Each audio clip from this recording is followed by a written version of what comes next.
O Esporte na TV está voltando e vamos começar falando sobre o Distrital de Futsal. Hoje à noite tem rodada na comunidade do Barracão com 3 jogos a partir das 19h30. O primeiro jogo é entre Eulália e São Valentim que é 100% na competição. Depois, Cruzeiro da Leopoldina contra o Vale Aurora. As duas equipes têm uma vitória na competição, então quem vencer avança, assim, consegue entrar na zona de classificação.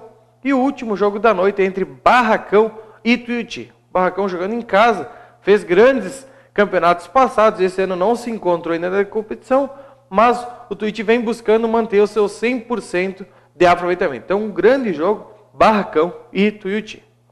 Amanhã à tarde acontece a Copa Amizade, a 5ª rodada da Copa Amizade, com 4 campos com bastante jogos. No campo do Colorado jogam Avacalhados contra Real Madruga, Colorado e Bola nas Costas. No Municipal, Fronteira contra o Hakuna Matata, É Demais e UTI. É Demais e UTI vale a liderança do grupo. No campo do São Pedro, Só Canelas e Capivara, até Cubanos e KY. E para encerrar, no 8 da Graciema, Atlético e Vila Rica, 8 da Graciema e a equipe do Copeiros. 8 e Copeiros se empatar e o Capivara vencer, é o Capivara o novo líder. Se o 8 ou o Copeiros vencer, assume a liderança. A Libertadores do Nordeste. No domingo, o Rosário busca a sua vaga na final, jogando contra o Linha Brasil, fora de casa. No primeiro jogo, aqui em Pinto Bandeira, foi 3-1 para a equipe do Rosário. Então a equipe pode perder por 1 gol de diferença, que está classificado. Se perder por 2 gols, prorrogação, se precisa de um empate, pênaltis, e de 3 gols ou mais de diferença, a Linha Brasil está classificada. Acredito na classificação do Rosário de Pinto Bandeira. No outro jogo da semifinal, Ferroviário e As de Ouro. O primeiro jogo não aconteceu no último domingo devido ao mau tempo, o campo encharcado. Então, nesse final de semana, em Caxias do Sul, o primeiro jogo da semifinal, Ferroviário e As de Ouro. Nesse jogo, acredito que o Ferroviário fará a final contra o Rosário de Pinto Bandeira.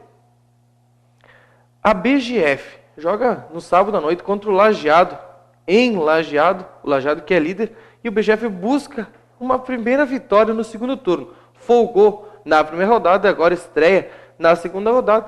O BGF que essa semana contratou o Suelton, mas por outro lado tem as baixas do Tatão e do Fopinha por lesão e o Tibagi suspenso.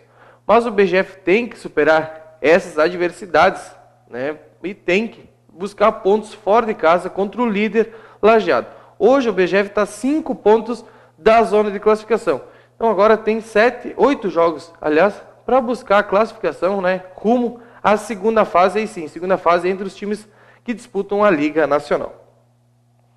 O Esportivo deve anunciar sua desistência de jogar Copinha no segundo semestre, né? Não anunciou ainda, vamos dizer assim, formalmente, mas nos bastidores todo mundo já está dizendo que não há dinheiro, não há verba disponível para a disputa da Copinha no segundo semestre. Então, guardar forças. Uma que vai ter a reforma no estádio e a outra que vão guardar todas as forças, toda a grana, literalmente dizendo, né, pro gauchão do ano de 2014, que é ano de Copa do Mundo, e o Esportivo almeja sediar, né, ser um campo base de treinamento. E abaixo, nessa semana, a notícia ruim foi o falecimento do pai do jogador Samuel. O nome do pai do jogador Samuel é Flávio Gonçalves, faleceu, já estava internado devido a um câncer. Então, força ao Samuel, oriundos aqui da cidade de Bento Gonçalves, passou pelo Inter e agora está no Fluminense. Então, sorte, né? Continua essa carreira brilhante no futebol. Quem quiser mandar e-mail para o nosso programa é esportenatv@atvc.com.br. E ainda quem quiser ver vídeos e notícias, é só acessar o nosso site, que é www.atvc.com.br. E eu volto aqui na segunda-feira, no primeiro canal de TV de Bento Gonçalves, repercutindo esse final de semana. Que tomara que venha com uma vitória do BGF para encaminhar sua classificação à segunda fase. Um bom final de semana a todos e até segunda.